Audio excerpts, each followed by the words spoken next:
Halo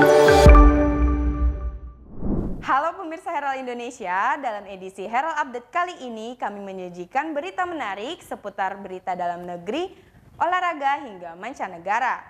Seperti isu 3 periode Presiden Joko Widodo yang akhir-akhir ini mencuat.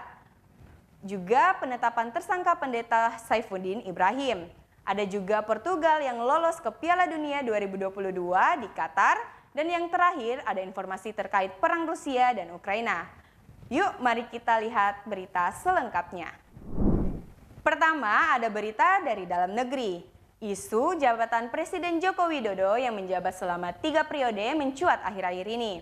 Terbaru ribuan kepala desa yang tergabung dalam Abdesi menggaungkan dukungan untuk Joko Widodo menjabat selama 3 periode. Dukungan itu pun mendapat tanggapan dari pihak istana. Bagaimana tanggapannya? Yuk simak berita selengkapnya. Ribuan kepala desa yang tergabung dalam Asosiasi Pemerintah Desa Seluruh Indonesia atau APDESI menggaungkan dukungan terhadap Presiden Joko Widodo untuk menjabat 3 periode. Dukungan tersebut disampaikan saat Silaturahmi Nasional Desa 2022 di Istora Senayan, Jakarta, Selasa 29 Maret 2022. Dukungan pertama disampaikan salah seorang perwakilan perangkat desa asal Aceh bernama Muslim. Awalnya dia berbicara soal nasib petani di sekitar Taman Nasional Gunung Leuser. Usai bertanya ke Menko Marves Luhut Binsar Panjaitan, tiba-tiba Muslim berteriak Presiden Jokowi untuk 3 periode. Mendengar seruan itu, Luhut tidak memberikan jawaban secara lisan. Luhut hanya tersenyum mendengarkan seruan tersebut. Seruan Jokowi 3 periode juga terdengar saat Jokowi hendak meninggalkan Istora Senayan. Saat itu Jokowi menghampiri ratusan peserta yang berkerumun di gerbang utama. Jokowi tak membalas seruan itu dengan kata-kata. Mantan wali kota Solo itu hanya melemparkan sejumlah kaos hitam ke kerumunan.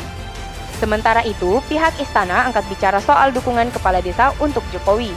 Tenaga ahli utama kantor staf presiden atau KS Ali Mohtar mengabali mengatakan dukungan itu merupakan aspirasi rakyat. Menurutnya, masyarakat punya hak untuk menyampaikan pendapatnya. Untuk itu, kata dia, tidak boleh dihalangi. Ngabali menyampaikan Jokowi tak akan terpengaruh dengan rayuan 3 periode. Ia menyebut Jokowi fokus menuntaskan pekerjaan hingga akhir masa jabatan pada 2024. Selanjutnya ada informasi terbaru terkait kasus yang menyeret nama pendeta Saifuddin Ibrahim. Kini polisi telah menetapkannya sebagai tersangka dalam kasus dugaan penistaan agama. Berikut berita selengkapnya. Penyidik Bareskrim Polri resmi menetapkan pendeta Saifuddin Ibrahim alias Abraham Ben Moses sebagai tersangka. Ada beberapa pasal yang menjerat terlapor kasus dugaan penistaan agama ini. Tentu penetapan tersangka terhadap saudara SI berdasarkan KUHP ya, di mana berdasarkan hasil penyelidikan, pemeriksaan saksi maupun saksi ahli dan telah dilaksanakan gelar perkara. Telah ditemukan bukti permulaan yang cukup ya untuk menetapkan yang bersangkutan sebagai tersangka. Kendati demikian, proses hukum terhadap Saifuddin belum dapat digelar sebab Saifuddin diduga masih berada di Amerika Serikat. Polri sendiri masih menunggu laporan dari pihak terkait untuk menelusuri keberadaan Saifuddin di luar negeri. Selanjutnya kita beralih ke berita olahraga. Portugal yang bertanding di babak final playoff Piala Dunia melawan Makedonia Utara subuh tadi keluar sebagai pemenang dengan skor 2-0. Kemenangan itu membuat Cristiano Ronaldo CS merebut tiket ke Piala Dunia 2022 yang akan berlangsung di Qatar. Berikut berita selengkapnya. Portugal akhirnya berhasil merebut tiket tampil di Piala Dunia 2022 di Qatar. Itu menyusul kemenangan Portugal 2-0 atas Makedonia Utara di partai final babak playoff. Kapten Portugal, Cristiano Ronaldo pun begitu girang dengan keberhasilan timnya yang lolos ke Piala Dunia. Maklum, Piala Dunia mendatang kemungkinan akan menjadi yang terakhir baginya. Dengan usia 37 tahun, sepertinya memang sulit melihat Ronaldo ada di antara barisan pemain di edisi selanjutnya. Cristiano Ronaldo sendiri menegaskan bahwa Portugal berada di tempat yang layak. Setelah sempat gagal lolos, usai secara mengejutkan dikalahkan Serbia di kandang pada kualifikasi grup. Jalan Portugal juga sedikit dipermudah dengan sukses Makedonia Utara mengalahkan Italia di semifinal playoff. Italia awalnya diprediksi akan jadi lawan Portugal yang hari ini menang 2-0 atas Makedonia berkat sepasang gol Bruno Fernandes.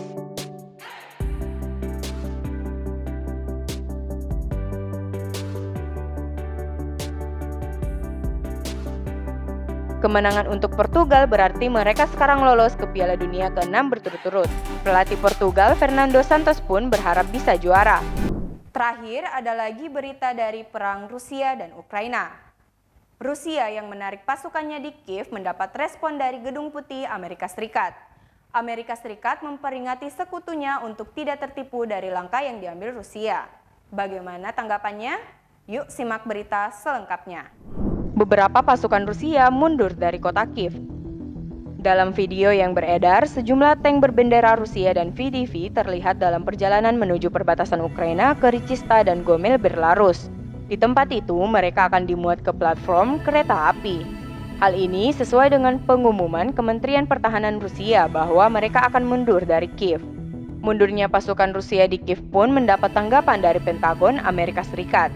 Amerika Serikat memperingati sekutunya agar tidak tertipu oleh pengumuman Rusia tersebut. Direktur Komunikasi Gedung Putih, Kate Bedingfield, mengatakan bahwa penting untuk melihat dengan jernih tentang realitas apa yang terjadi di lapangan, bukan sekedar janji.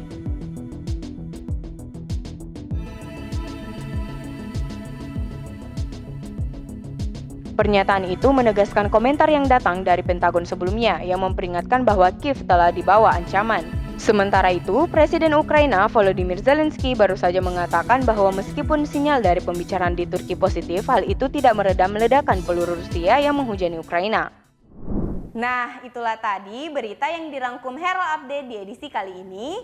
Nantikan berita menarik lainnya yang dirangkum Herald Update selanjutnya. Jangan lupa like, komen, dan subscribe ya.